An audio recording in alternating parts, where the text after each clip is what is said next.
Good morning to everybody present with us for this event on the impact quantum technology in information and national security. Today, we have the privilege of having amongst us Professor Ashutosh Sharma, Secretary of Department of Science and Technology, grace the event with his presence. So to begin the proceedings of the day, I invite Dr. Dhara Thakur, Head of Operations at Sastra, to tell us more about it. Thank you, Digvijay. Good morning, everyone. I would like to take this opportunity to welcome our dignitaries, our chief guest, Professor Ashutosh Sharma, our guest of honor, Colonel Nidhish Bhatnagar, our esteemed panelists, Group Captain Ajey Lele, Ms. Shalaka Verma, and Dr. Anindita Banerjee.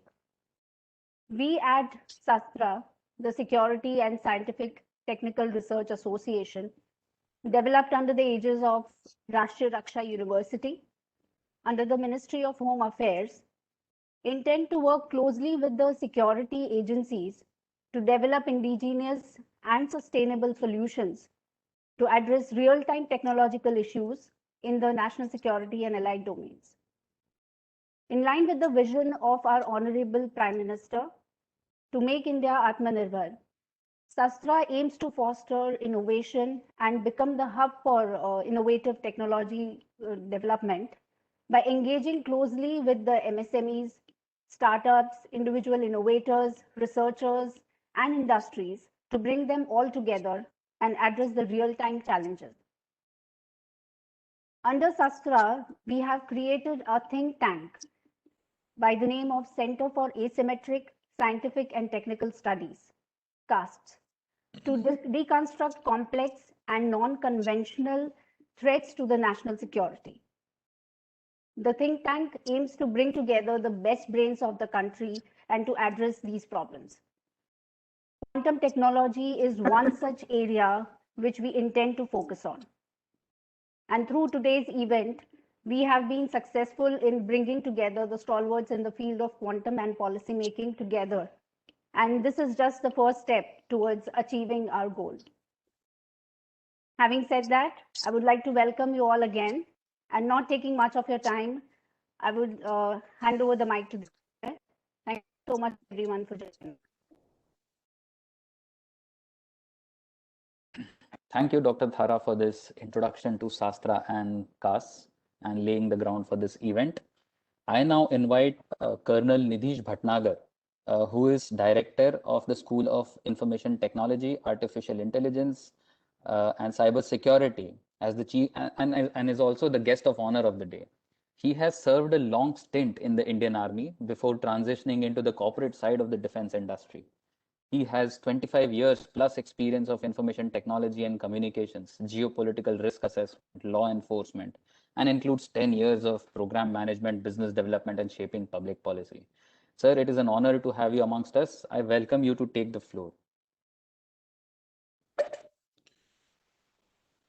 Thank you. Let the screen get on. Can you see me?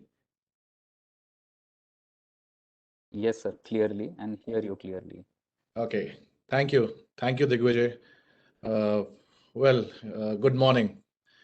It's indeed a privilege to share this digital space with the distinguished chief guest, Professor Ashutosh, Secretary, Department of Science and Technology, as also the renowned panelists, Group Captain Ajey Lele, Dr. Anindita Banerjee, and Ms. Shalaka Verma. The panel discussion theme, the implications of quantum technology on information technology and national security, is extremely relevant as it is the next technology game changer. You know, if you take your mind, or you would have read, way back in December 1945, after the World War, a switch was toggled in Philadelphia, and that shifted the whole concept of calculations or computing from mechanical to digital, which was the ENIAC, or the Electronic Numerical Integrator and Computer. A comparable paradigm shift is what the world is witnessing today with quantum computing. Although the introduction of quantum computing has barely started 5 to 10 years ago, the momentum it is experiencing across the globe sets the stage for a country like India to really steal the show. The sheer power of quantum computing has prompted huge investments in technology. And it is not just academics, research labs, and startup companies which are getting involved. A growing number of enterprises are already exploiting how to apply quantum computing to solve computationally intensive problems in all sectors, be it cybersecurity, material sciences, energy, finance, logistics, and of course, the defense. UK's National Quantum Technology Program, or the NQTP, European Union's Quantum Technology Flagship, or even the United States National Quantum Initiative Act are indicators of the seriousness of nations worldwide. The Honorable Finance Minister, Srimati Nirmala Sitharaman, made an announcement of an allocation of 8,000 crores, or approximately 1.1 million US dollars, towards the National Mission on Quantum Technologies and Application while announcing the budget. Last year, the Defense Research and Development Organization demonstrated communication between two labs using quantum key distribution technology at Hyderabad. While India's achievement is modest in comparison to other countries, I feel it is still significant. We are moving ahead. We are catching pace. The government has also announced, and I'm so sure Professor Ashutosh will deliberate on that during his talk. We have designed a 4-tier model with an apex committee with equal participation from academia, industry, and government, which typically will set broad parameters and hubs and will be independent entities. And this will oversee the implementation of the NMQTA. In addition, we have the Quest program of the DST. ISRO has also demonstrated at Ahmedabad, that is the Space Application Center, a major breakthrough towards satellite-based quantum computing. So all these are initiatives which I say, as a nation, as India, we are progressing further. And the Department of Science and Technology also has plans to create a quantum computer with a 50-qubit capacity within 5 years. Recently, MIT has signed up with Amazon Web Services for setting up quantum computing application labs in India. Private players like QNew Labs, well, if I've pronounced it correctly, are doing some path-breaking research and development in quantum cryptography. Microsoft Garages is, pledged to train 800 academicians from top institutes. Startup ecosystem is on board. However, getting back to national security, quantum technologies have significant potential for everything from extremely secure communication to faster code breaking to better sensing, be it underwater submarines or be it aircrafts high in the sky. As it definitely lends itself to faster computer processing, communications, stealth, sensors, solution optimization, intelligence processing, etc. And these large-scale intense computations can definitely be used, besides other things, in simulations, decryptions, and so on. Countries will face crucial security vulnerabilities if their adversaries achieve quantum computing superiority before either they do or their cyber defenses are sufficiently updated. And computing threatens to break all possible data encryption standards which are currently in play. It is not an exaggeration to say that the ability of free nations to defend their economic and national security interests will be seriously threatened in the event that they fall behind in quantum computing. Quoting an article from Deloitte Insights, government leaders must take notice of the impacts that quantum computing, communications, and sensing will have on national security. Having mentioned what I have till now, I'm not here to discuss technology, which I'm sure our panelists are far better qualified to do so. I will not discuss superposition or entanglement or qubit versus bits. I would like to ponder over a few questions, which I'll just leave the questions here. That's about it. Where are we as a country with regards to quantum computing and quantum information technology? Have we missed the first mover's advantage, or are we catching up?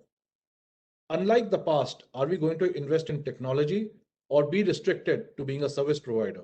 So will it be the quantum computer or will it be quantum applications? Besides technology, are we also investing in people? Well, these are the few questions which I have, which I'm so sure the panelists would be covering. Uh, I can see that a large number of attendees have logged in, and we will all benefit from this panel discussion.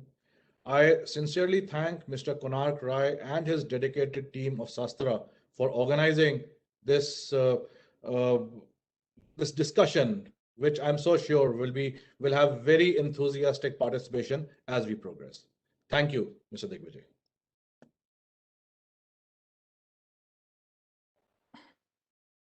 Thank you very much, sir, for sharing your insights with us here and for setting the ground for this discussion forward.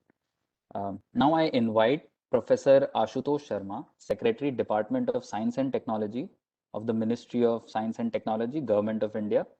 Uh, he he has been serving as the secretary since January 2015, heading the department, where he has helped initiate several new programs related to infrastructure and human capacity building, innovation and startups, R&D in advanced manufacturing, waste processing, clean energy and cyber physical systems, industry academia cooperation, science communication, women science, and many such priority areas for the nation. He has received his PhD from the State University of New York at Buffalo, his MS from the Pennsylvania State University, and BTech from IIT Kanpur.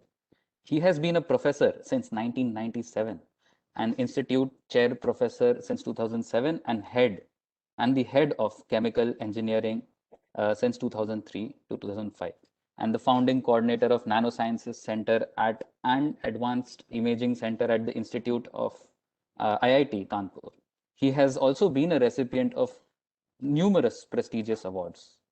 Sir, it is indeed a privilege to have you amongst us, and we look forward to your insights on the topic and the questions that the guest of honor Nidhi sir here laid out before us. So welcome, and the floor is yours. Thank you. Good morning. Good morning to all. I'm so happy to see that Rashtriya Raksha University, if I'm correct, is organizing this event, which is so important. As was already pointed out by the previous speaker, Colonel Nidish Bhatnagar, I'm happy to see that there is a participation of different stakeholders in this event from industry, from the government, from academia. And that really is the key to success, the triple helix, as they call it. Now, I usually also add another strand to it, which is startups. The startup is really neither would be called academia nor industry. In fact, startups are these very special entities which are embedded. Their back end is embedded in knowledge, and the front end is embedded in market. So if we have four of these entities working together, industry, startups, academia, and the government, I haven't any doubt that we would succeed beyond uh, our imagination today. What gives me that confidence? In fact, we learned a lot during COVID-19 time, and indeed, um, defining a purpose in very clear terms is already half the solution to it. And we saw that in the beginning of COVID-19, we had no ventilators, we had no PPEs, no N95 masks, no diagnostics, and certainly no vaccines. But all of that, which could have been done 10 years ago, we could do with the speed and scale within few months. And I haven't any doubt that many lessons which are learned during this period are fully replicable, also even for quantum technologies. Believe it or not, I would come to that in a moment. I was happy to see Ms. Shalaka Verma, Dr. Anindita, Banerjee, Group Captain Ajey, Lele, and many other deep minds working on quantum technologies participating in this event. Um, any clear ideas, especially actionable ideas that might emerge from here, I would be very happy to hear about them. Please write to me because, as was pointed out, that a big quantum mission is on the way. It is now very close. Unfortunately, COVID-19 delayed it a little bit. It's a very ambitious national mission on quantum products and technologies and applications. It was announced in the budget rupees 8,000 crores, but it's only the beginning. The 8,000 crore then mean that, that's all the sum that's going to be spent on it. Of course, DRDO is working on it, ISRO is working on it, MIT is working on it. Whole lot of us working together would bring the muscle and the resources which are required in order to take this forward with the speed and scale. Now, as we know that quantum technology is truly multidisciplinary. And the thing about it's not about lip service. It's not about just saying everything is multidisciplinary, everything is interdisciplinary. It's not that. It is truly, truly that, which means that it requires a different architecture for the mission. It requires different structure and processes. And all of that I would come in a moment. We also know that technologies often hunt in pairs. This is a very important lesson which would become very compelling going in the future. So future is all about convergence of technologies. Now, what are these technologies? They are related to communication, for example, 5G and beyond. They are related to computing, but also distributed computing, computing at the edge, basically having some amount of computing in every object, if you would, IoT or whatever we may call that, Internet of Everything. It's also about making autonomous decisions, which is what we would call, therefore, artificial intelligence, machine learning. It's also about perception, which is what we call sensors, getting the right kind of information from your environment and then acting on it for decision making, and also autonomous action, which is what you may call actuator in traditional scheme of things. Now, of course, the thing about quantum is, of course, that quantum means uncertain. But using all our actions and policies that we put in together today, the idea is to make the future more certain using uncertainty of quantum technologies. So information processing, of course, the quantum information, it encompasses computing, communication very important. So while we often emphasize computing aspects of quantum, right, it's a little bit more sexy in terms of technology. However, this is a long horizon. We must not forget the fact that quantum computing would not go head to head with traditional computing approaches in the near future.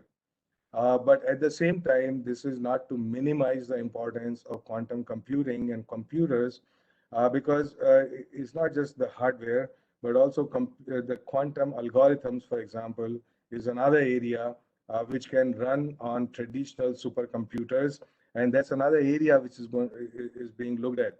So quantum communication and the security of communication, including cryptography, and several other dimensions which are related to quantum sensors, for example, quantum devices, quantum materials. In fact, all the superconducting materials are quantum materials. So it has a very wide dimensions, and all of these working together basically would make possible to bring in new innovations, new inventions which are related to quantum products and technologies. Some of these products and technologies have already progressed quite a bit in that it's going to be nearly there for commercialization. For example, atomic clocks, interferometers for precise geolocation and inertial navigation, sensitive magnetometers for MRI scans, electromechanical nanosensors for detecting atomic scale displacements, secure communication for networks, random number generators for cryptography, novel materials with exotic properties, molecular designs for new drugs, and so on. So these are, these are some of fast algorithms for pattern recognition and database search. So efficient solutions on linear algebra and optimization problems. Whole lot of these things are often not associated with what we call quantum products and technologies, but they very much are. And many of these are low-hanging fruits that could be plugged rather easily, and work on them is already continuing. So while talking about the national mission on quantum applications, Let me also point out that all this while we have not been really sleeping. Another more limited program in quantum was initiated a couple of years ago. And it was initiated, basically after mapping our capacity and capability in and human resources in quantum technologies. Because whole point is you may, Mr. Bhatnagar had posed a couple of questions. Said, do we have human resources? How fast can we go? Are we too late? All of these questions and, stuff that I'm talking about would have some bearing on those questions as well. Let me, in fact, say, are we too late? Are we too late like we were in semiconductor processing? Not really. So do we have the right scale? Okay, is this investment enough? I already pointed out that this is comparable to what, let's say, European countries and other people, including China and US, are doing at this point. So it is, when we say it is $1 billion, actually it means much more in India than it does somewhere else. Let us not forget purchase power parity, for example. So in terms of human resources, a PhD student in a top university in the US cost about $100,000 per year. So, the money when you put in there, it looks very big. But here, it's be so easy to create 1,000 PhD students in the area working in quantum and so on. Maybe before I forget, I'll point out how this quantum mission is so totally different from any other technology mission which has been launched by the government before. And the template for this mission actually comes from another mission, which I pointed out we started last year. This is mission on cyber physical systems. So what I pointed out is that the technologies, they hunt in pairs. And these pairs all have to be in place for something to happen. And this is so true of quantum technologies. The mission on cyber physical systems has established already 25 hubs across the country. Each of these hubs is a Section 8 company, which means it is at arm's length from the government. The board for that mission is headed by Mr. Chris Gopal Krishnan, one of the founders of Infosys. And that board has 1/3 representation from industry and startups, 1/3 representation from the secretaries of government, and 1/3 representation from academia and R&D labs. So that really is actually the key to any technology mission of the future. What are the key? Key is that it should be professionally managed special purpose vehicle at arm's length from the government and its processes, which means it must have the flexibility and the delegation of power to make all the decisions, whether of scientific nature, whether in terms of its policies, whether in terms of how they are going to get things done. There should be flexibility, for example, to give money to industry, not only receive money from industry. There must be flexibility to call people from abroad on their terms and their salary, right? So a whole lot of these flexibilities have not been available to government supported projects. And we want to bring that in so that, you cannot dance, you cannot fight with your hands tied behind your back.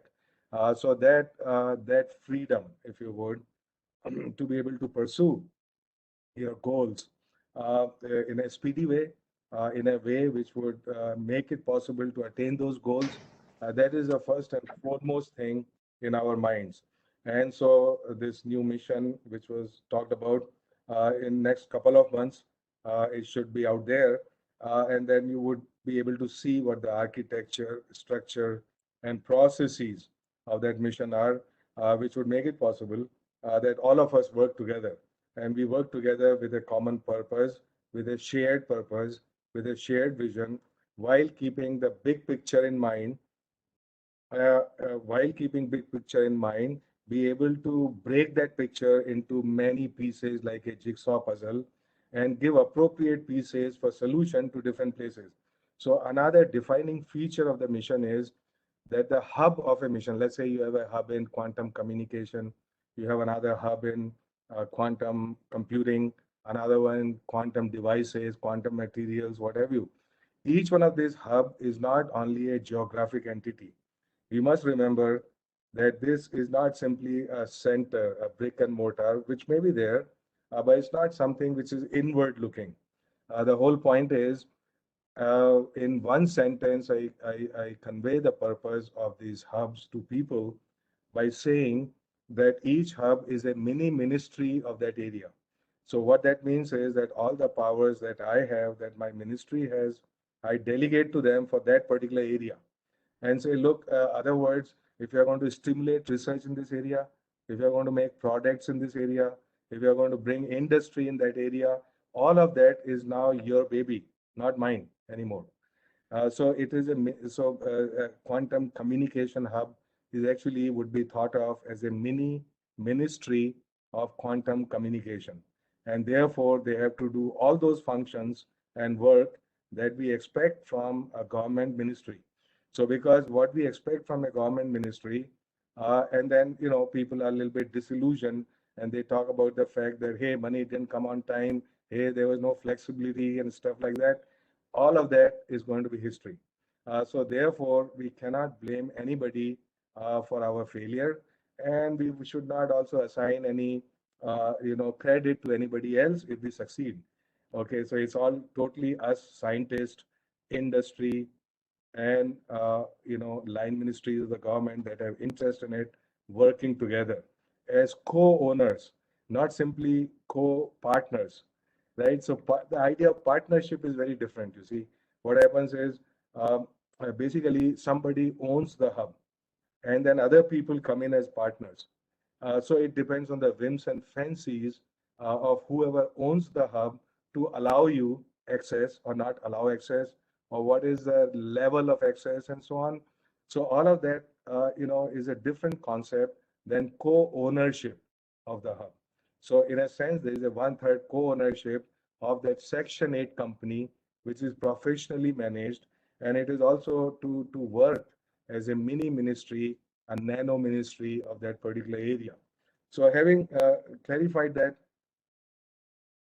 another aspect, the two more aspects of how we need to work on these technologies and products.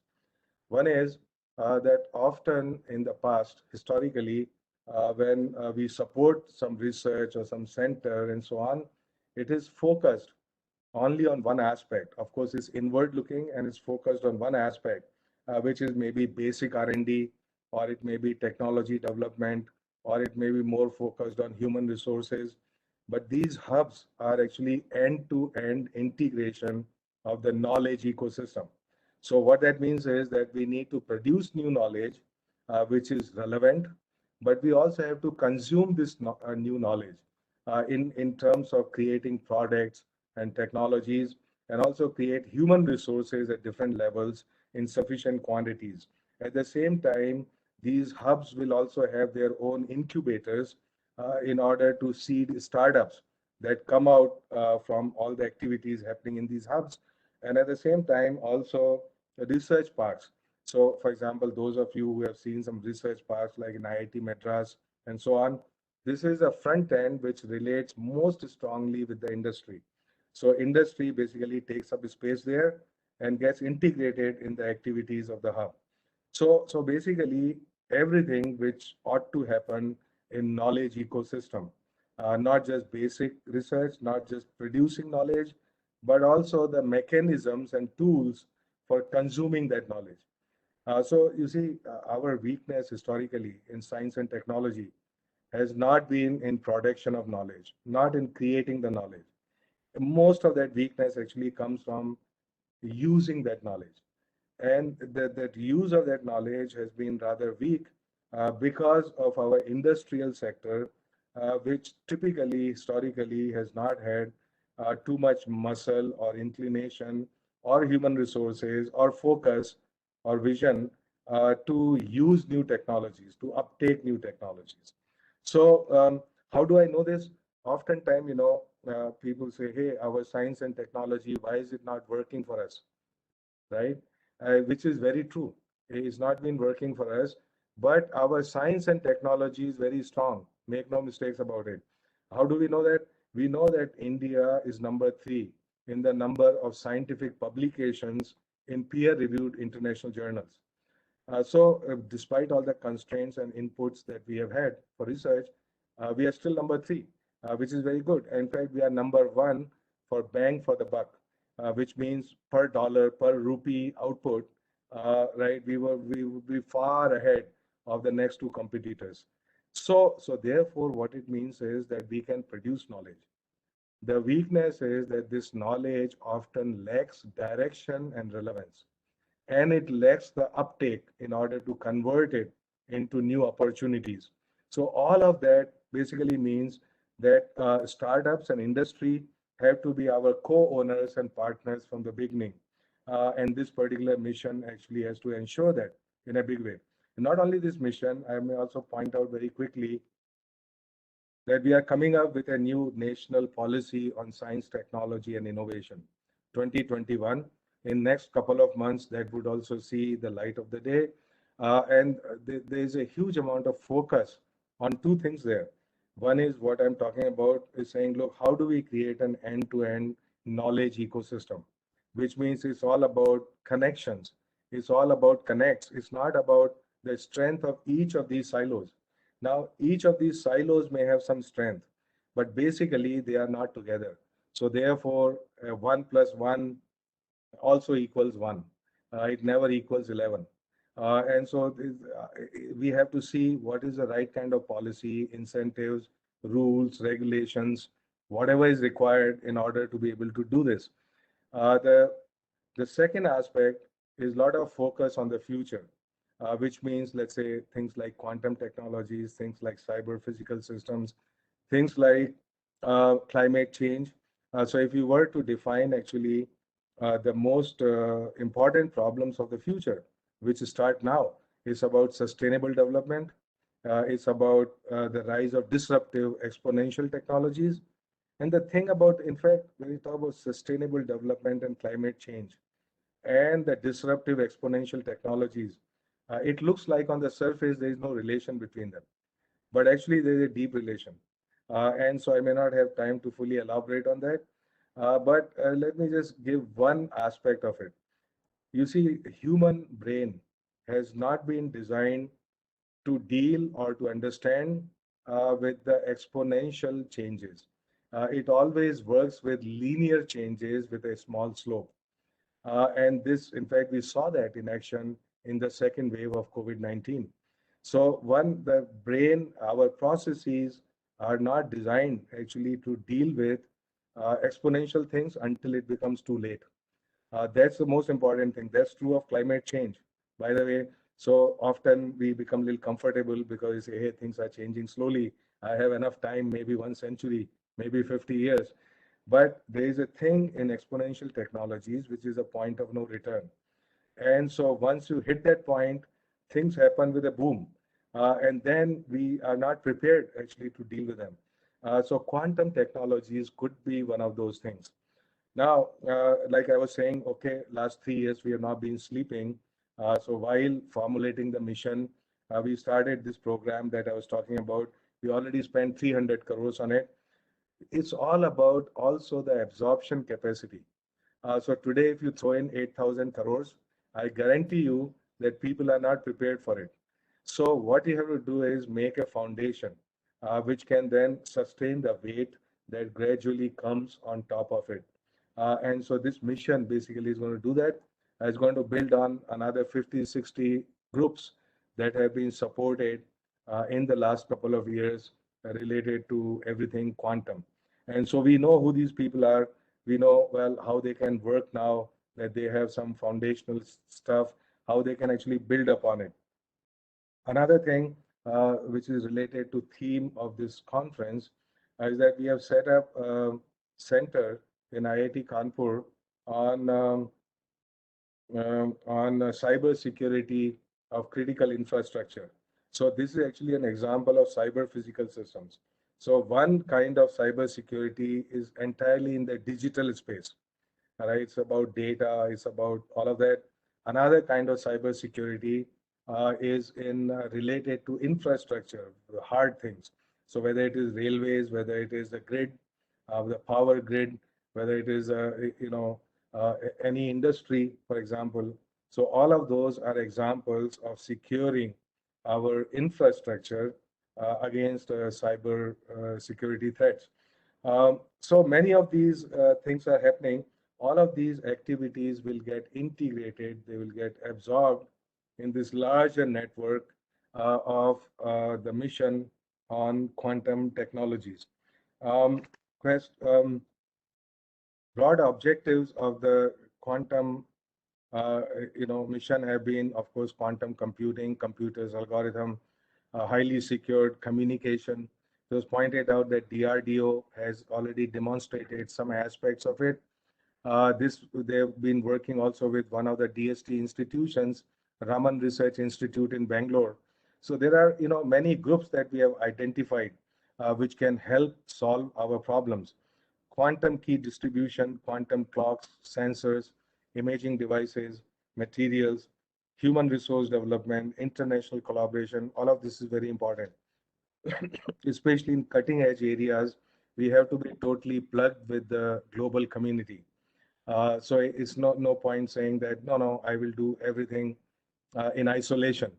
Atmanirbharta basically means not working in isolation, but be self-sufficient. And so there is no paradox in it. There is no, it might look, it looks like on the surface that we are talking about two different things, but there are two different things. To become Atmanirbhar, we also have to get information and support and help from wherever it is possible. Actually, thinking about Atmanirbhar, you see in these hubs as well as everywhere else, um, there are certain things which are cultural aspects which are never talked about by scientists. Okay, there is no lecture in which we will hear about the fact that to do well in science and technology, one has to have certain cultural pillars taken care of and totally addressed. Let me just very quickly say, since I just thought about it, these cultural pillars, which will also be addressed in this mission, whether in terms of human resources and so on. Basically, the first one of them is what we call Atma Vishwas. So often people say, hey, oh, these great universities, XYZ, these great corporations, ABC are doing it. Can I compete? Right? Make no mistakes about it. The person who is defeated in the mind at time zero will always remain defeated no matter how much money you would pump in there. So it is about having Atma Vishwas, self-confidence, that not only can we do it, but we will do it. And this is not something which is taught in the schools and colleges, let me tell you. In fact, what colleges teach us is a total defeatist attitude, which means they say, you guys are not really good. Hey, did you get 99% in your high school or what? Right? So it is so negative. And I think unless, while it is not totally scientific stuff that I'm talking about, but it is as important to understand this going forward for the success of any big mission, that we must have that confidence. Each person working that mission must have that inherent confidence that not only that we can succeed, that we would succeed, and this is going to happen. And anyway, there are other aspects, the cultural aspects that I call Atma Chintan and so on, which is not related to Chinta. Chinta is negative. Atma Chintan is a dispassionate analysis of who we are and where we need to move and so on, and remedy all the gaps which are there, which is a true understanding of that. There is also, you see, what I was saying is that there are a lot of technologies that work together, which means these are called proximal technologies. And another weakness that happens in these in the future, especially future technologies, is that people working in a particular technology, a particular silo, are a little bit isolated from the proximal technologies. So they don't have a bird's eye view of actually what is happening around them. And that's very dangerous. I can give you so many examples of the top companies around the world who failed because they did not see the rise of proximal technologies that impact each other. That's a very important aspect. This is about connecting different silos of knowledge, as well as connecting different stakeholders. Now, one of these missions we started also in mission, a hub on quantum technology foundation, is hosted by ISER Pune. It was set up last year. Over 20 institutes across the country with many international collaborators are working on this. So these are some of the preliminary efforts that have been going on to seed the uncertainty of quantum in our academia, in our R&D labs. Many industries actually are not coming on board to partner, to co-own this mission. But I must also say at the same time, many of these companies are multinationals, which is perfectly fine, which is very good, because they would bring in both muscle and information and so on. But at the same time, I also want homegrown companies to take much greater interest in this. So while it looks like a daunting task, they say, oh, we are not taking interest even in ventilators. Now, should I take interest in quantum technologies? You see, it's for their own good. Okay, so I'm sure that there'll be a lot of products and technologies coming out from here, which could empower not only, if you're working in quantum computing or communication, it's not only about those two areas. There are a lot of spin-off benefits and technologies that percolate every sector, many different companies, and we should take full advantage of that there. So I would conclude by saying, by emphasizing that all our technology missions of the future, including the one in quantum technologies, must satisfy certain architecture, structure, and processes, some of which I talked about. And I would just kind of sum it up. I would summarize it in a very tight way, saying that that they are fully responsible, they are fully empowered, but they are also therefore fully accountable for the success and failure of whatever we do. Second aspect, that it must be connected very strongly. It must be connected in terms of different silos of knowledge. It must be connected in terms of different processes of doing science, all the way from generating new knowledge with direction and relevance to the consumption of that knowledge going all the way to marketplace. So if we can really imbibe these elements, it's very hard to do it. Historically, we have not seen it happen. Even different ministries, they work in their own silos. Forget about different ministries. Let me tell you, in Department of Science and Technology, one division does not know what the other division is doing. And this is the fact of life, because this is the way we have been trained, and this is the way we have operated all our lives. So there is always a question about protecting our turf. There's always a question about sharing of credit. There's always a question about, hey, I mean, do I have interest in learning about other people and all that, right? We are most comfortable when we are talking to people who are like us, who have the same degree, who have, studied the same things that I have studied. But you think about it, there is no advantage in that at all. So if I'm talking to people who are like me, then I learn really nothing new. I will never learn anything new. So therefore, it is about taking risk. It is about doing things that ought to be done, not things that can be done, but things that have to be done. So there are a whole lot of these cultural aspects. And while we talk so much about science and technology, I wish that people very honestly and in a committed way talk about the fact that many of our failures are actually our personal failures as well as collective failures of culture. The solution to that problem comes only from understanding and acknowledgement. I would conclude there and saying that we really would bring all these elements in a very compelling way in this mission. And I so greatly look forward to interact with all of you, for you to be working with this mission and deliberating in your sessions that go later. Like I already said, I would reiterate, if you have some ideas, new ideas, and especially new actions that would accomplish those ideas, please write to us, write to me, and we would make sure that everything that is good, everything which is sensible, every action which is doable would find its mark. Thank you very much.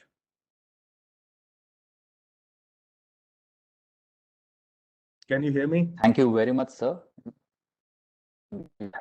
Yes, yeah, absolutely.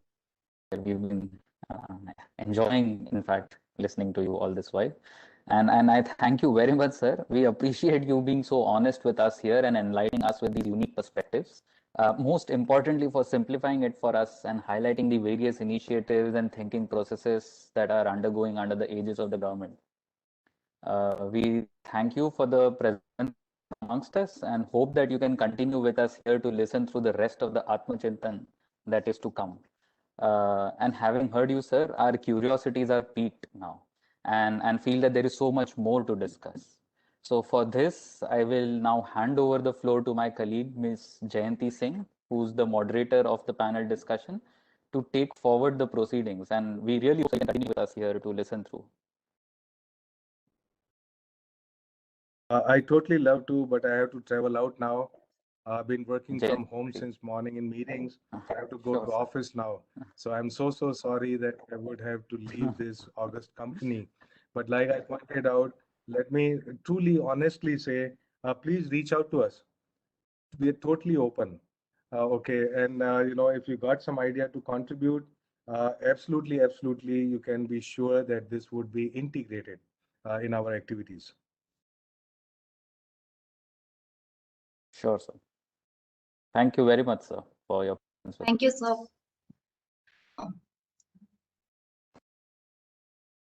So, good morning, everyone. I'm Jayanti and a student at Rashtriya Raksha University, and we are all pleased to have you here.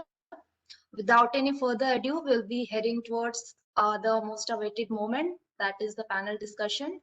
And I'll take the moment to introduce our guest panelist, Ms. Shalaka Verma ma'am, and she will be giving us an overview.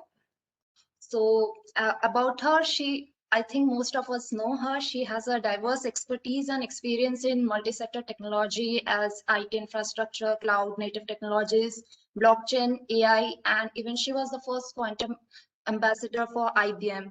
And currently she is the director partner technology at Microsoft. So I'll hand it over to ma'am. She will be giving us her views. Ma'am, please. Yeah, sure. Can you hear me okay? Yes, ma'am. Yeah, thank you so much. And thank you for organizing this event. It was really wonderful hearing to Professor Ashutosh Sharma as well as Colonel Nidhish. Very insightful. The complexity of, I think, the policy making was very evident in the way they spoke about it. And honestly, that really makes tech look very easy, I would say, from that perspective. But yeah, thank you so much. Today's topic, I think we are focusing on the crypto part of that. So, just to put that in the context, just to give some kind of a business view to this, I think we can look at the quantum market in three ways. One is the quantum sensors, the other one is the quantum computing, and the last one is quantum crypto and communications. From pure dollar value perspective, I think the sensing market is at about $400 million today, and in next 10 years, would grow to about $586 million. The quantum computing market is very small today, at about 33 million, but it's supposed to be growing to about 2 billion in next 10 years. And then the quantum crypto and the communication market, which is at modest 84 million today, but envisaged to grow at about $800 million in next 10 years. So if you see, most of the industry or the private sector investment will happen in my view, in the communication as well as in computing, because that's where the opportunity is seen right now via various market intelligence agencies. Now, having said that, let me focus a bit more. I think we actually had done a lot of deliberation on the computing side in the past two discussions. So let me just do a little bit deeper dive on the crypto side, right? And on the crypto side, I would rather like to think of it in two ways. One is the crypto that uses quantum in the new ways of cryptography and communication, and then the cryptographic techniques which do not use quantum, but they are based on quantum hard problems. And the reason why I say this is the whole conversation on post-quantum cryptography on started because of Dr. Shore's algorithm in solving the asymmetric cryptography problem, the RSA problems, specifically the prime number factorization problem, right? So he gave us a path to say that if X number of qubits are available on a quantum machine, the current schemes of cryptography will be broken. And this is where all the conversation on how can we make future secure even in the post-quantum era, assuming that the technology would be used offensively before it gets to a mature state with the multitude of people who will use it defensively, right? Now, crypto is a very tricky space to operate from that perspective, especially because any change on the crypto is really a long life cycle. We are looking at about 10-15 years of cycle to change anything as a prolific change on the cryptography. And that's also the time frame at which we are looking at maturity of the quantum machine. So for us to protect any data that is sensitive today, we need to be thinking about that and protecting it for our future 10 years, 15 years down the line. That's where we are. Right now, in a new cryptography conversation, I think there are various things that we need to be aware about. One is our threat exposure and the risk assessment of what kind of threat are we getting exposed to, which data. Having the inventory within our organizations, within our day-to-day procedures, techniques on what is that we are using can be possibly broken by quantum. Then the cost of change and the benefits that you will get against that. Then how are you aligning people process, which is a problem that was, I think, amply highlighted by Professor Ashutosh Sharma, right? How do you really align people processes to that? And the last one is, are we converging on the regulatory side of it, right? So all of these techniques need to come together for us to have a very assertive view on where the quantum crypto world is growing, and how are we going to sort of get this land in a framework of a country, within a country framework, maybe a framework of, say, a BFSI or a healthcare, where different kinds of data and systems needs to be protected. So I think that's where we are in terms of how we want to approach this and why are we trying to have this conversation so early. From Microsoft's perspective, our majority of the work is happening with the NIST, which is a National Institute of Standards and Techniques for US. We are pursuing 3 cryptographic schemes actively, 2 in the public sector, publicly encryption, and 1 in the digital signature encryption. And I think lot of that work is actually open on the Open Quantum Safe project, so we can actually use it and bring it back into some kind of POCs and proliferation if we want to do it at a country level, right? So with that, let me sort of take a pause and hand it over back to you, Jayanti. A warm welcome again from my side to Captain Ajey, Lele, and Anindita. Captain Ajey, Lele, good to meet you. Anindita, I know very well. I'm really looking forward for a lot of insights from both of you as well. Thank you so much. Thank you so much, ma'am, for an interesting overview. So now I would like to welcome Dr. Anindita Banerjee, ma'am, to address her views on the mode of today's discussion. About Dr. Banerjee, she is a researcher at heart and a quantum security specialist at New Labs in Bangalore, which focuses on the cryptographic primitives, and she has been an author of the optical quantum computation and quantum communication book, which I think most of the physics and quantum computing enthusiasts have heard of. And she has enormously contributed to build state-of-art products like quantum key distribution systems and random number generator. So I would like to welcome Dr. Anindita Banerjee, ma'am, to present her views. Ma'am, please. Thank you, Jayanti. Am I audible? Yes, ma'am, you are audible. Okay, so good morning, everyone. I would like to first thank the organizers for inviting me. It's an honor. And I will begin by wishing everyone my personal best for your good health and safety in these difficult times, right? So friends, we are actually living in very interesting times. This year, we are celebrating 40 years of quantum computing. It was in 1981 May when Feynman first spoke about simulating physics with computers. And today we have quantum computers based on different technologies. They are emerging from research labs around the world. So their unprecedented processing power will impact several areas. We know it, right? I mean, healthcare, drug discovery, particularly, then transportation, secure communication. Hence, it has the potential to be a boon for human society. And alongside, it will cause disruption in national security.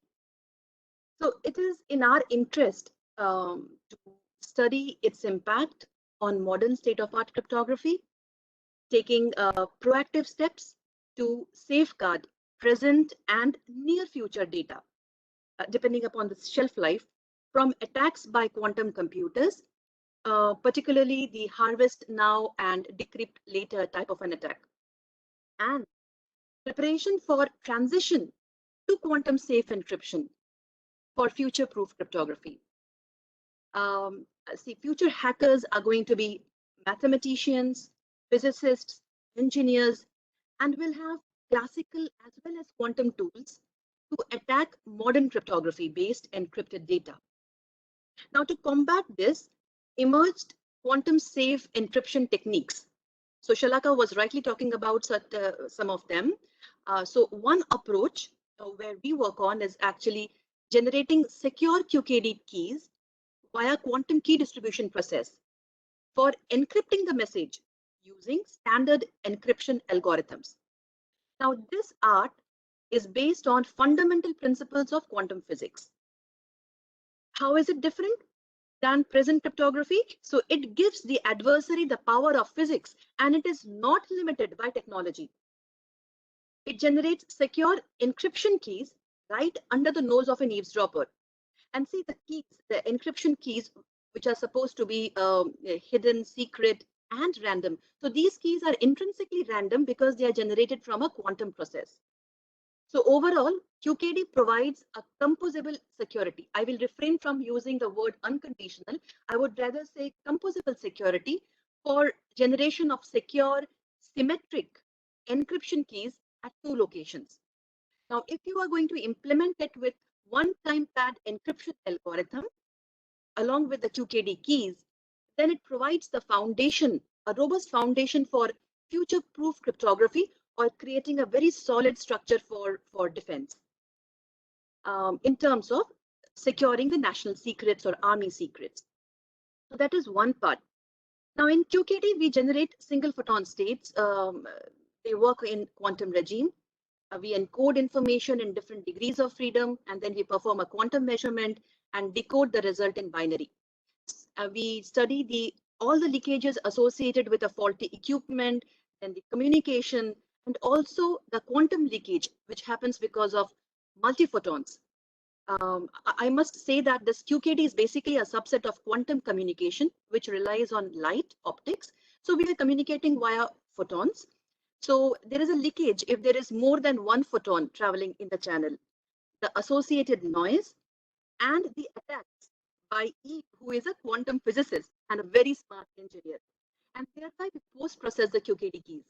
Another approach is the post-quantum cryptography. This is exactly where the NIST is working also. And the keys distribution is based on mathematical complex problems, which are assumed to be safe against quantum computers. So these are the quantum safe encryption techniques. Now, when you talk about national security, so this is one category of quantum technology, which is quantum communication. So you have two other technologies, which is quantum computing, which deals with basically simulating large algorithms. It will benefit the AI tools, and we can say in terms of cryptography, it is more focused on cryptanalysis, right? Breaking the cryptography. Then secure communication is what we talk about, and the other thing is quantum sensors and quantum metrology. Now they are going to have a potential application in defense, because as Professor Sharma was also talking about, these devices or quantum sensors, they have the capability of detecting everything from stealth aircraft using quantum radar to submarines using quantum host imaging, then underground facilities like quantum gravimetry, and then also position navigation and timing applications are there, which will enable navigation without GPS. So these are game changing, and this will also change warfare, particularly the water warfare. So these are very interesting areas. And let me tell you, at QNU, we are building quantum technology based devices for quantum safe encryption, particularly QKD, which is extendable to 100 kilometer considering restricted attack, and quantum random number generators, which generates around 100 megabits per second. So friends, globally, a lot of quality research and engineering has enabled this technology to reach the community. When I say community, it's you and me. In fact, this is the only mature technology which has become commercially available. At present, we are seeing some quantum sensors in the market, but particularly QKD technology was there for a long time, say around 10, 15 years. And parallelly, scientists around the world are going further deep into this technology and building testing labs which shall enable standardizing this technology for large community consumption, I should say. And apart from that, there are many standardization bodies like European Telecommunication Standard Institute, National Institute of Standard and Technology, NIST, Cloud Security Alliance, then there is International Telecommunication Union, ITU. They're coming out with white papers, and industry work group enabled standardization drafts for quantum safe encryption. A tremendous and well coordinated global effort is taking place in last few years, because you see, when you talk about standardization, this is also a complex process. There is no one step. There are different things which you have to take care of, starting from calibrating the physical devices, then interoperability model. Then there are different steps in it. So it is a huge effort. And finally, it gives me immense pleasure that in our country, we have scientific bodies, we have government bodies, we have private sector, we have startups. They all are actually working together proactively in this direction as well. So that is all I think I want to begin sharing with you. Thank you so much, ma'am. I feel indeed quantum cryptography for future space secure communication and ground-based quantum key distributions are upcoming unbreakable future codes of communication that might transform the way information security and privacy are dealt with and impact the national security. So now I will introduce Group Captain Ajey Lele, sir, who is present with us, and he will give us few of his remarks on the implications of quantum technology in information and national security. Sir is an ex-Air Force officer and a senior fellow at the Manohar Parrikar Institute of Defense Studies and Analysis, and heads its Center on Strategic Technologies. His specific area of research includes related to weapons and mass destruction, space security, and strategic technologies. He was honored with K. Subramanian Award in 2013, which is conferred for outstanding contribution in area of strategic and security studies. And recently, this year, he has authored a book on quantum technology and military strategy, and it is really a good read. Sir, over to you. Thank you so much. Can you people hear me? Yes, sir, we can hear you. Okay.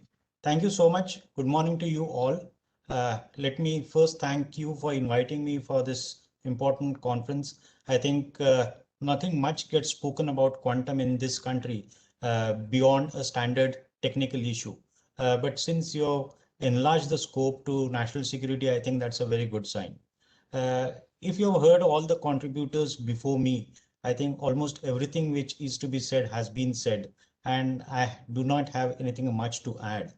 To start with, let me give an honest confession that I am neither a scientist nor a technologist. So let me start quoting the conversation between two scientists, that is Niels Bohr and Heisenberg. Bohr had said to Heisenberg that anyone who is not shocked by quantum theory has not understood it. I think in my case, I'm shocked by quantum theory, but I can't claim that I've understood it fully. So with this, I can say that today I will limit my talk to quantum technology from a national security point of view. I think most of you must be fully aware that the development of a technology over the years has happened not because some scientist has got some sort of an idea in his or her own mind, but it has happened because of a military requirements. Particularly during the Second World War era and the Cold War era, the American agencies like DARPA, the parallel to DRDO in US, had invested good amount of money in development of various technologies. So today what we see, computers or a GPS or for that matter even internet, all are actually happened because of the need for the warfare. So if you see the investments in technologies over the years has happened because of the war requirements. But that may not be the case today. Today, because of a commercial reasons and other reasons also, you can see lots of development which is happening into the civilian domain too. And that is where the present quantum technology development one can see over there. I think today the development in quantum technology is happening in three fronts. So one is in a military domain, more so in a civilian domain, and much more so into a private domain too. So there are a lot of contributions which are happening from the different domains into the field of quantum technology. Now we have to juxtapose this technology in the era of a industry 4.0 into the military domain. Always, it has already been said that there are various applications which are visible now in the arena of a military domain. Particularly quantum communication and quantum cryptography has got very many applications as far as the military domains are concerned. If one goes into the details of it, particularly now, the issues which are considered today very important in the arena of cyber security, there is going to be a quantum change, if I'm using the word correctly, a quantum change, as far as the cyber security aspects are concerned. Because today the breach of a security is very easy in a sense. You have got a lot of people who are involved into doing these types of activities. There are a lot of hacker groups which are operational and all that. So to provide a secure communication is definitely a challenge. It's always a cat and mouse game for many years. So you must have heard in the parlance of armed forces, you have got something known as electronic warfare, so counter electronic warfare, so on and so forth. But it is believed that I'm not talking of a post-quantum world, but at least in a quantum world, it is believed that security of a communication is going to be the key, and that's going to help armed forces very significantly. Because the heart of any armed forces is depending on a secure communication. So quantum is going to play a very important role over there. Then the issue of a navigation, which has also been talked of. You see, we develop atomic clocks, and a quantum atomic clock is entirely a different ball game. And today we are depending on satellite technologies, particularly atomic clocks are there into satellites, and then we are getting into a GPS system. But with the help of an inertial navigation, with the help of a quantum technology, I think GPS, particularly the PNT, that is positioning, navigation and timing, are going to do a sea change. And it is expected that this is going to bring a very major change into the actions of the defense organizations. Because if you see, today's armed forces are totally dependent on navigation, whether for the platforms or even for target identification also. So all the equipments, all the machineries is depending on the navigation, whether you got an aircraft which is flying in the air or whether that aircraft is putting a bomb or a missile onto a particular target. Everything is depending on navigation, and this navigational mindset which is there today, which is based on satellites, is going to see a huge change when quantum technology is going to become a reality. Then submarine detection, already it has been talked about. Radars, quantum radars is going to be making very many changes. Gravity meters is also going to be there. Then quantum lightning is also one area which people are talking about it. I'm not saying that all these researchers which I'm making mention have reached to a level of fulfillment in a sense from a military requirements, but yes, there are a lot amount of a scope, and militaries are looking at it in a very, one can say, proactive manner to see that those technologies can be brought into it. Quantum computing, yes, lot needs to be done, lot has already been done, but if quantum computing becomes a reality, the way the armed forces are looking at it, then weather forecasting, which is required for armed forces, then looking at various simulation models. I think Colonel Bhatnagar had already made a mention to it, that military simulation is one of the key during the peacetime for armed forces. And quantum computing is going to bring a very major change into simulation models too. Then there has been a talk, let me now slightly digress to the geopolitical realities. There has been a talk of a US-China quantum race which is happening. You see, the concept of an arms race is a Cold War era concept where both the countries, both the parties, I can say, in those period, the erstwhile USSR and USA, were competing with each other because of a nuclear backdrop. Any technology which gets developed, whether it boosts your nuclear infrastructure, was the key over there. But today we are slightly beyond all those things. So today's quantum race has to be looked both from a military perspective, at the same time from a commercial perspective too. There are a lot amount of challenges which are there. There are a lot amount of activities which have already happened. One is not sure whether the claims which have been made about quantum supremacy and all that, how much water they can hold. But yes, at least a good beginning has happened. So from that point of view, I think there is a great future as far as military services are concerned.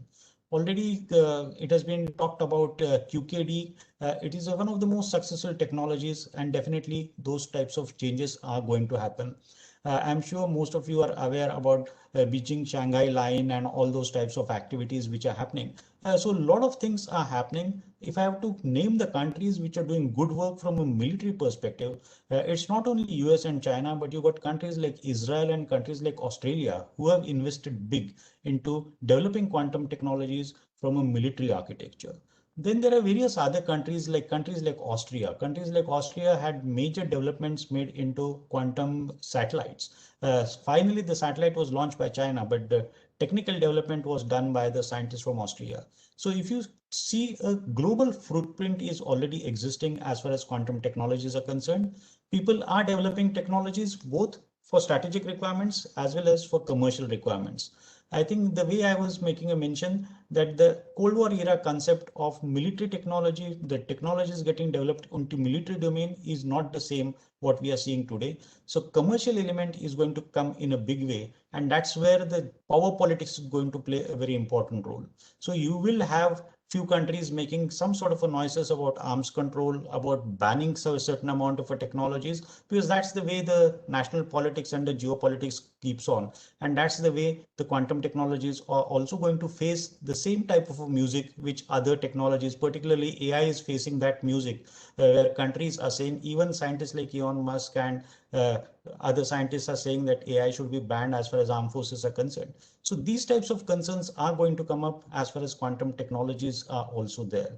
So in the end, I will say that today quantum technology is showing a very major potential, and it may change the nature of a warfare. People have already started talking of a different natures of warfare. One nature of a warfare which has been talked today is a cyber warfare. People are talking of a space warfare. In the same light, certain people are saying that if these technologies mature, then actually it's going to change the complexion of the armed forces, and you never know, tomorrow there could be a quantum warfare too. I think one should not look at a technology from a warfare point of view. One should look at a technology, how best it could help in a national security, and that's what's the key is over here. I think I'll stop over here. Thank you so much, sir. So now it is a moment to move forward to our open panel discussion. And for our attendees, if you have any question, you can put it in the chat box. I'll be monitoring that. And towards the end of the discussion, you will have the opportunity to unmute yourself and ask. So I hope we are ready to begin. So initially, following through the discussion, I have a question for Dr. Anindita Banerjee, ma'am, that as currently the technology is being developed in the research and developmental phase, and few of them have come to industrial applications as well. So I'd like to know what are the challenges in implementing these higher standards of encryption with respect to cybersecurity in future. Like, what are the actual realizations it poses to future based on the current developments we have in research and development field?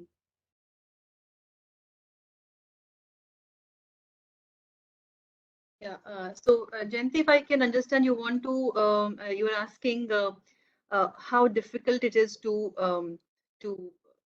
realize a quantum technology product in terms of the security. So you particularly wanted to understand how the quantum key distribution system, because it's a quantum technology based device.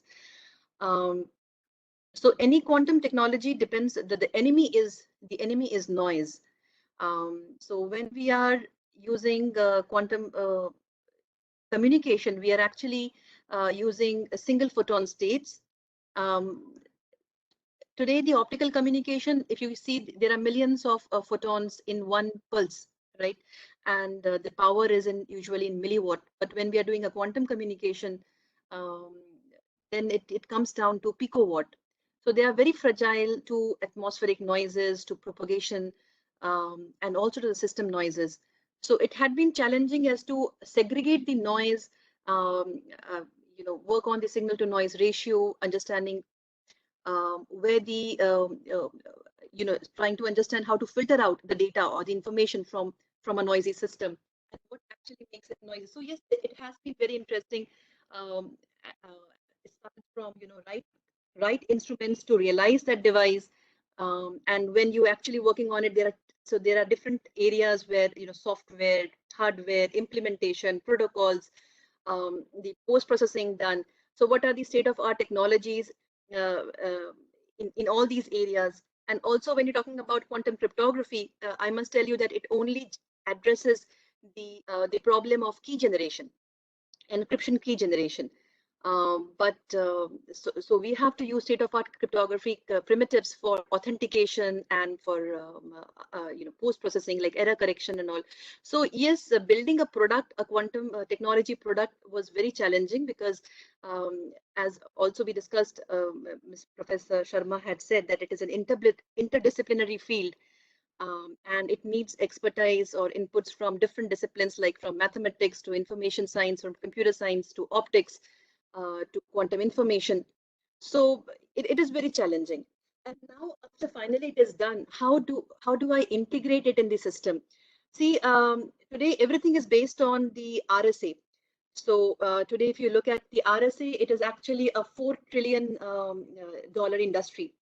And we have certain algorithms, for example, the Shor's algorithm, which solves the factorization problem in polynomial time. And so all the encryption algorithms, for example, the discrete log, the RSA, which are based on these techniques, are going to get erased. And adopting two approaches, which is the software approach. Either I substitute these algorithms with another mathematical algorithm, for example, the PQC algorithms, the lattice-based algorithms. Then how is a network going to take its load? How so we need the processors processing these mathematical algorithms will be different from what we are using now.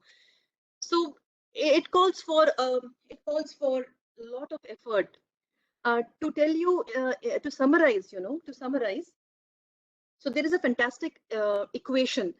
It tells you that it's a simple one: x plus y less than or equal to z. So if x, which is the shelf life of the data, and y, which is the transition time.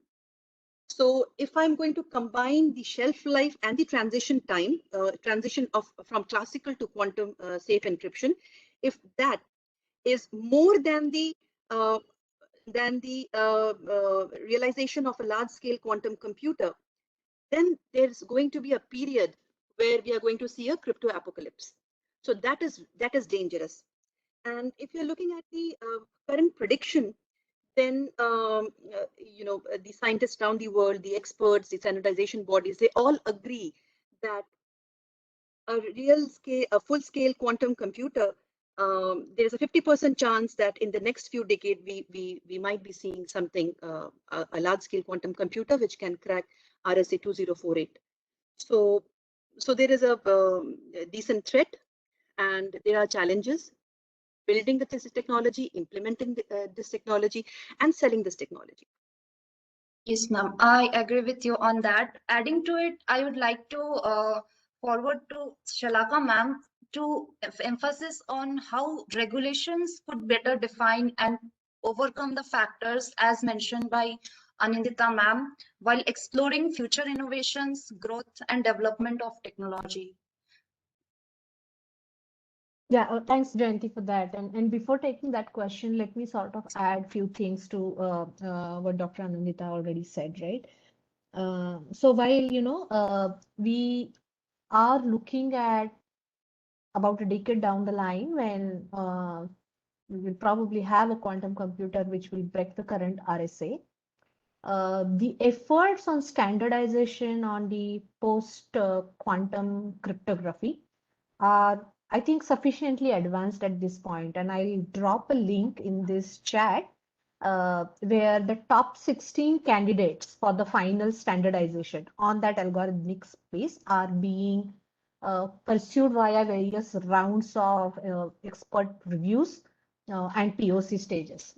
I think we are at round 3 right now in that conversation, where the final 4 shortlist candidate for public key encryption and final 3 shortlist candidate for digital signatures are already established.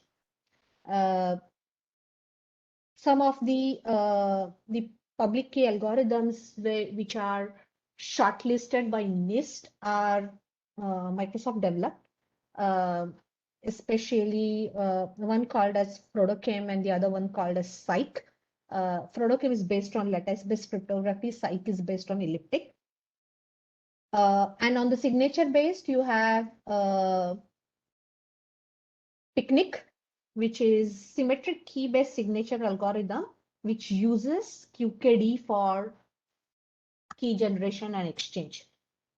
Right? So why am I calling this out is if you go to that link, you can actually go follow the link on this particular algorithms, which will take you to a quantum open safe project where you can actually download the code and compile it. And as a student, I think you can actually do a project where you can build a small client server architecture where you can have some kind of message exchange using the shortlisted cryptographic schemes and measure it for yourself, right? For the same message exchange, if you're doing it via a standard RSA, how much time does it take? How much additional CPU does it consume?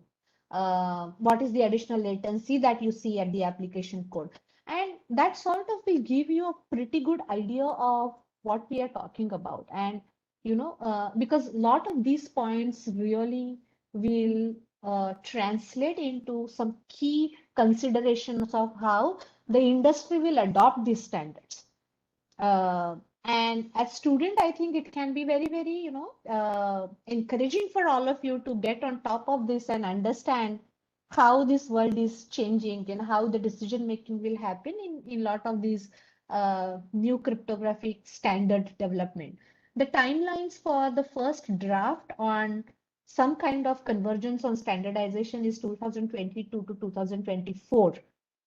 After which the NIST will start pursuing via the National Cybersecurity Center of Excellence to land the POCs in the federal governments and the regulatory bodies, at least within USA. Now coming back to your question, Jayanti, right, on what is the regulatory bodies and how can they help? See, honestly, in my mind, the regulations are always playing the catch-up games, right? It's not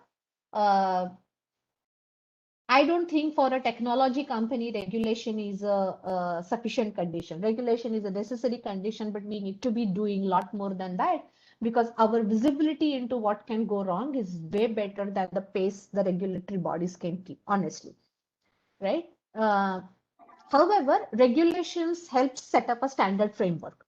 So, for example, if tomorrow, say, India were to come up with something called as a unified health system, which probably is the need of the hour, given the kind of situation that we are looking at. We will all be starting to share a lot of our personal health data on that platform. And we would like to be assured that that platform is going to be sensitive and secure enough to sort of protect our own information and make it available to people whom we would like to be made available and withdraw the visibility when we want it to be withdrawn, right? Now, if you start thinking about such kind of data systems like the health system, similarly, you now have financial data on the BFSI. The current context of today's conversation is defense, so that definitely is a major angle there, right? I think laying out the right kind of security standards help to sort of align different bodies in all of these different domains towards a common goal. And it establishes a common denominator across the collaborating parties. So, when you, as a bank, if you are exchanging information with a bank and a bank in turn is exchanging information with some other bank, there is a common denominator that can get established by, say, RBI to establish that, okay, at least this much level of security would be available to all stakeholders, irrespective of where we are going. It also helps you standardize your processes and practices and application interfaces. Because now you know that, okay, for me to communicate with other banks, if I'm going to use a public asymmetric key, then probably I'm going to use Prodochem across all banking layer. So that sort of gives me an idea that my all external facing applications need to be supportive of this particular algorithmic scheme. So to that extent, I think the regulations help the industry to forecast the changes required and quickly adapt to at least secure a common ground for collaboration and communication without disrupting the end user scenarios to a huge extent. So I'll take a pause there and maybe just open it up for any other comments from the panelists. Sure, ma'am. So adding to that, if Dr. Anindita ma'am and Troop Captain Ajey sir has to add anything to it, else we'll move further.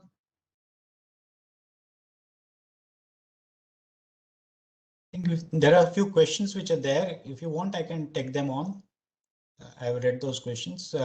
There's one particular question which is about Pakistan, which has been asked about ISI, whether they will catch hold of these technologies.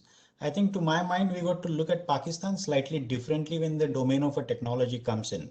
Like I was making a mention that there are countries who are pretty sure that they will not be able to reach those levels of technological expertise, particularly from a security point of view, at times take a diversionary tactic and go to the United Nations and ask for banning of certain technologies. As far as Pakistan is concerned, it has already started making noises about what we call autonomous weapon systems. These are the systems where a weapon is taking a decision on its own and it will go and hit the target. So Pakistan has already started making noises along with few other countries of banning these things.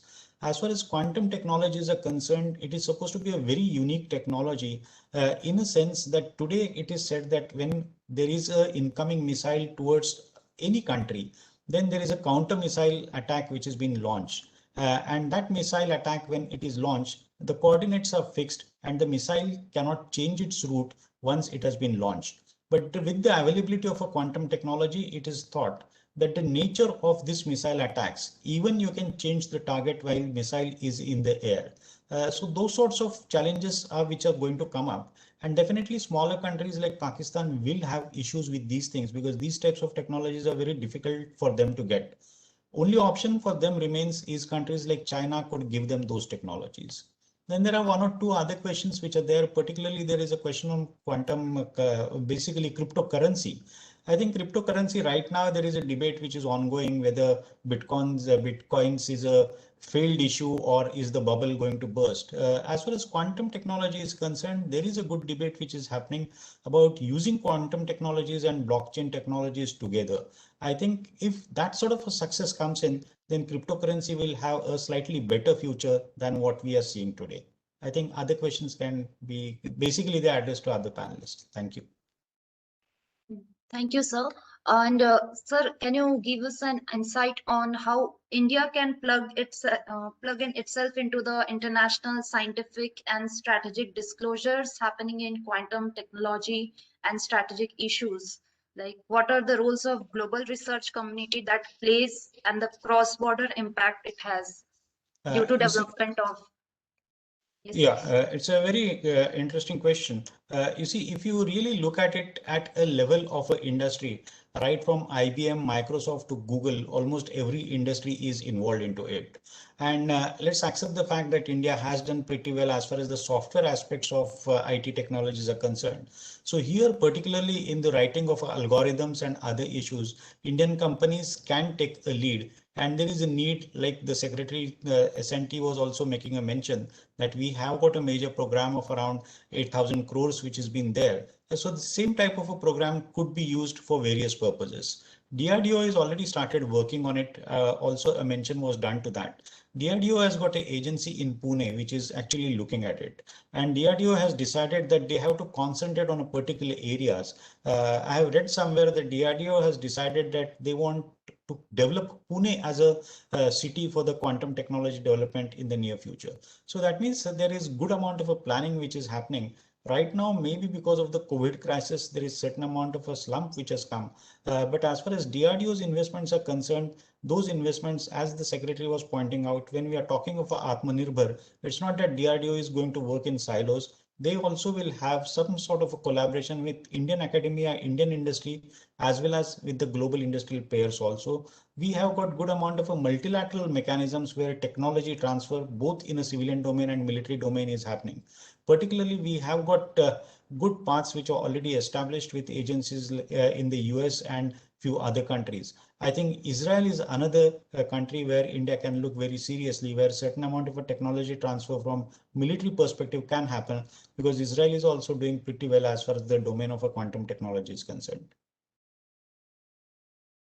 Yes, sir. And even as it is an integrated field where the educational and the research as well as the industrial infrastructure has to work in integration, I would like to ask Dr. Anindita Banerjee, ma'am, what are her views on the roadblocks of developing a vibrant research infrastructure for this technology?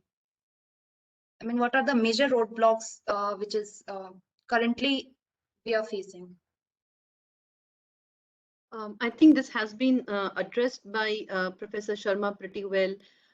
One is actually the availability, the resource availability starts from quantum materials and human resources. Also, there is a shortage. I mean, we don't yet have any labs in our country where we can test these technology products like a single photon source, or there are certain institutes which are developing these in silos. But if we have a national lab where we can bring this devices, test them, calibrate them, so this is something where we should work on. It will be really helpful in taking the technology further. Sure, ma'am. Okay, I'd like to mention here that Shalaka, ma'am, I think, ma'am, are you there?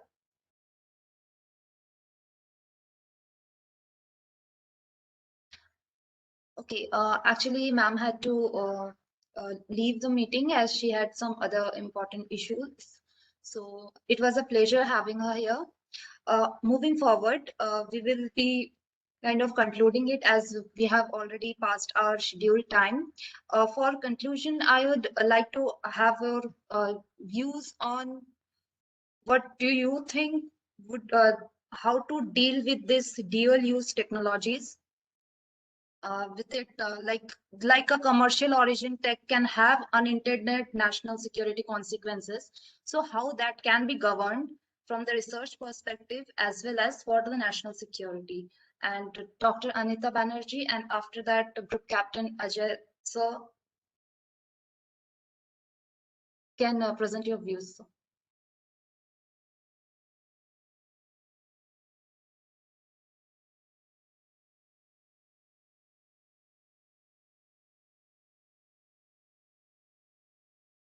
Ma'am, am I audible?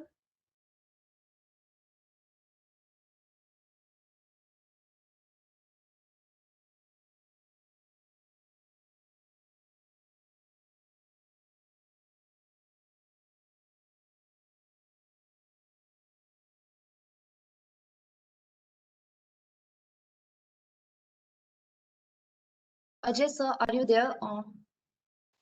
Yes, I think at the end, what I can say is that India is already having 2 to 3 successful models, which we can actually depend on. One model is of a ISRO and other model is of a DRDO. As far as ISRO is concerned, it is known that whatever technology which has been developed by ISRO, or for that matter DRDO also related with missiles, it's actually a rocket science and it is supposed to be a guarded secret technology. But at the same time, they have involvement of a private industry in a very big way. Particularly if you see ISRO satellite developments and other aspects, almost 70% of the entire structures are being developed by the private industries. So we already know that how to deal with private industries whenever the issues of secrecy from a national security point of view are concerned. Similar type of models could be used as far as a dual use technology, because quantum again is being a dual use technology. Only difference what we can see right now, which is happening in the field of other fields where, particularly in the fields of aerospace, where more amount of developments is happening, that in quantum field, there is huge amount of interest of the commercial organizations also. So there are big players which are involved over there. So at times it becomes difficult to manage those big players. So if I have to diverse, we can see the present debate which is happening as far as Twitter is concerned and Government of India is concerned.